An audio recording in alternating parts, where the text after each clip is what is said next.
अस्सलाम वालेकुम वरहमतुल्लाहि वबरकातुहू। अल्हम्दुलिल्लाह रब्बिल आलमीन। अल्लाह की तारीफ़ है उस रब की जो सारे जहानों का मालिक है।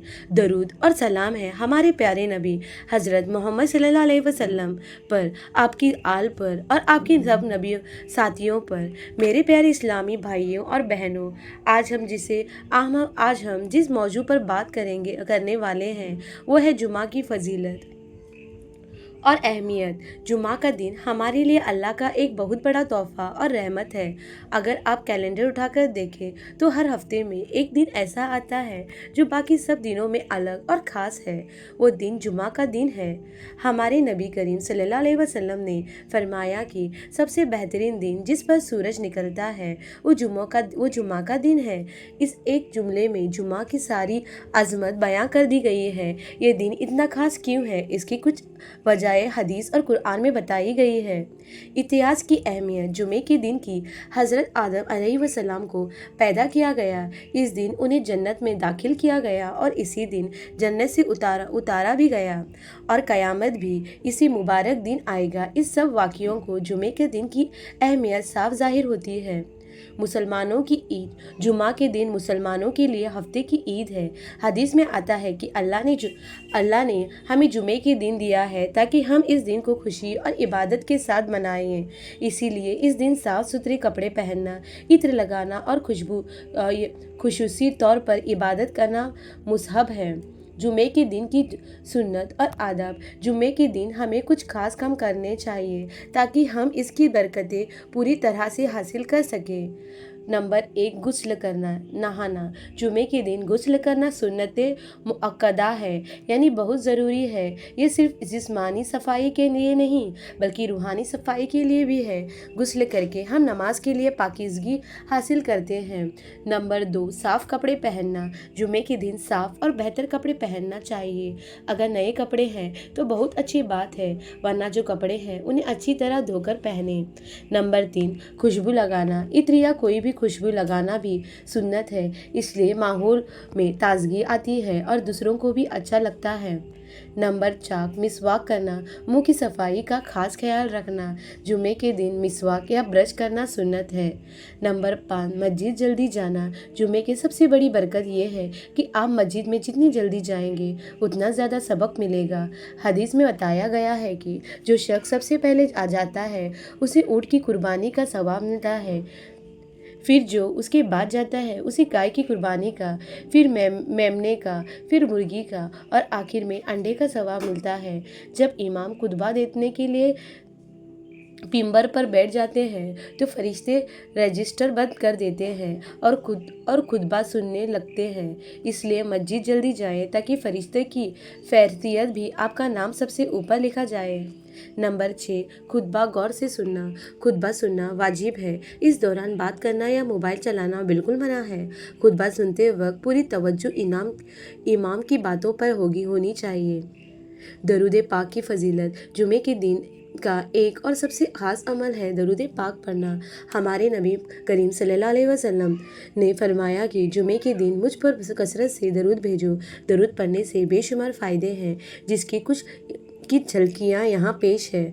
गुनाहों की माफ़ी। हदीस में आता है कि जो शख्स जुमे के दिन 80 मरतबा दरूद शरीफ पढ़ता है, अल्लाह उसके 80 साल के गुनाह माफ़ कर देता है। ज़रा सोचिए, सिर्फ 80 बार दरूद पढ़कर हम अपनी ज़िंदगी के 80 साल के गुनाह माफ़ करवा सकते हैं। ये अल्लाह का हम पर कितना बड़ा एहसान है। नबी से करीबी। दरूद पढ़ने से नबी करीम सल्लल्लाहु अलैहि वसल्लम से हमारी मोहब्बत बढ़ती है। अल्लाह ने हमें क़यामत के दिन नबी करीम सल्लल्लाहु अलैहि वसल्लम की शफाअत के लायक बनाया है। जो लोग दुनिया के दरूद पढ़ते हैं उन्हें क़यामत के दिन नबी सल्लल्लाहु अलैहि वसल्लम के करीब जगह मिलेगी। ज़िंदगी में सुकून। दरूद पाक पढ़ने से दिल को सुकून मिलता है। अगर कोई परेशानी है, बीमार है या कर्जदार है तो दरूद को अपनी आदत बना लो। इंशाअल्लाह उसकी तमाम परेशानियां दूर हो जाएगी। दरूद में इतनी ताकत है कि वो हर मुश्किल को आसान कर सकता है। جمعے کے خطبے کے گہرے پیغام۔ جمعے کے خطبوں کو صرف رسمیں نہیں سمجھنا چاہیے، اس میں ہمیں زندگی کے لیے بہت ضروری نصیحت دی گئی جاتی ہے۔ خطبے میں یہ باتیں ہمیں بار بار یاد دلاتی جاتی ہے کہ البر اللہ لا الہ الاسلم لا یوسا، البر لا الہ والاسم لا یوسا۔ اس کا مطلب ہے کہ نیکی پرانی نہیں ہوتی اور گناہ بھلائے نہیں جاتے، یعنی جو بھی نیکی آپ کرتے ہیں چاہے وہ کتنی بھی چھوٹی ہو اور اللہ کے یہاں محفوظ ہے، اس کا ثواب آپ کو ضرور ملے گا، اور جو بھی گناہ آپ کرتے ہیں وہ بھی لکھے جا رہے ہیں، اللہ انہیں بھولے گا نہیں، ان کا حساب ضرور ہوگا۔ یہ بات ہمیں ہر وقت نیکی کرنے اور گناہوں سے بچنے کی ترغیب دیتی ہے۔ وَالدَّيَالُ لَا يَمُوتُ، اس کا مطلب ہے حساب لینے والا کبھی نہیں مرتا، یعنی اللہ ہمیشہ زندہ ہے اور وہی ہمارا حساب کتاب کرے گا۔ اس بات سے ہمیں ڈرنا نہیں چاہیے اور اپنے عمل کو درست کرنا چاہیے۔ فَيَمْ يَعْمَلْ مِثْقَالَ ذَرَّةٍ خَيْرًا يَرَهُ وَمَن يَعْمَلْ مِثْقَالَ ذَرَّةٍ شَرًّا يَرَهُ۔ یہ قرآن کی آیت ہے جس کا مطلب ہے جس کی ایک ذرے کے برابر بھی نیکی کی ہوگی اسے دیکھ لیں گے، اور جس سے ایک ذرے کے برابر بھی برائی کی ہوگی اسے بھی دیکھ لیں گے۔ اس آیت کو ہمیں یہ سمجھنا چاہیے کہ ہمارے کوئی بھی نیکی یا برائی چاہے وہ کتنی بھی چھوٹی ہو بیکار نہیں جائے گی، ہر چیز کا حساب ہوگا۔ دعا کی قبولیت کی گھڑی۔ جمعے کے دن ایک خاص گھڑی ہوتی ہے کہ ایسی گھڑی آ جاتی ہے جس میں کی گئی دعا کبھی رد نہیں ہوتی۔ حدیث میں بتایا گیا ہے کہ یہ گھڑی عصر کی نماز کے بعد سے لے کر سورج غروب ہونے تک ہوتی ہے۔ ہمیں چاہیے کہ اس وقت کا خاص خیال رکھیں اور دل میں دعا کریں، اپنے لیے، اپنے ماں باپ کے لیے، اپنے بچوں کے لیے اور پوری امت کے لیے دعا کریں۔ دوستو، اب بات آتی ہے جمعے کی تیاری کیسے کریں۔ جمعے کو صرف ایک دن کی نماز نہ سمجھیں بلکہ اسے ایک عبادت کا موقع سمجھیں۔ اس کی تیاری پہلے سے شروع کر دیں۔ جمعے سے پہلے کی رات، جمعے کی رات یعنی گروار کی رات سے اس کی تیاری شروع کر دیں۔ اس رات میں درود شریف کی کثرت کریں۔ جمعے کا دن صبح اٹھ کر سب سے پہلے غسل کریں، صاف کپڑے پہنیں، مسجد جانے کے پہلے گھر میں ہی تھوڑی عبادت کر لیں۔ مسجد میں جلدی جا کر سنتوں اور نفل نمازوں کی اہتمام کریں۔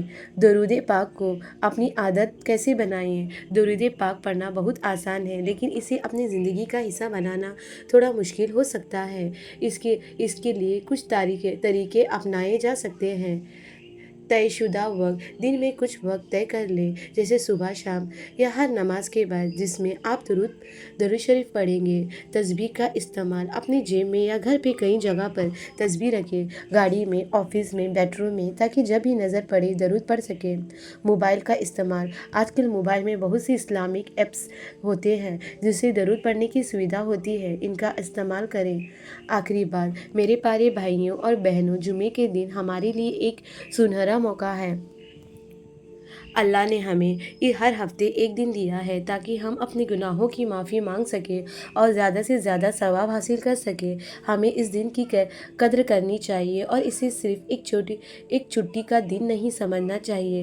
اللہ ہمیں جمعے کے دن کی قدر کرنا، اس کی سنتوں پر عمل کرنا اور کثرت سے درود پاک پڑھنے کی توفیق عطا فرمائے۔ آمین یا رب العالمین۔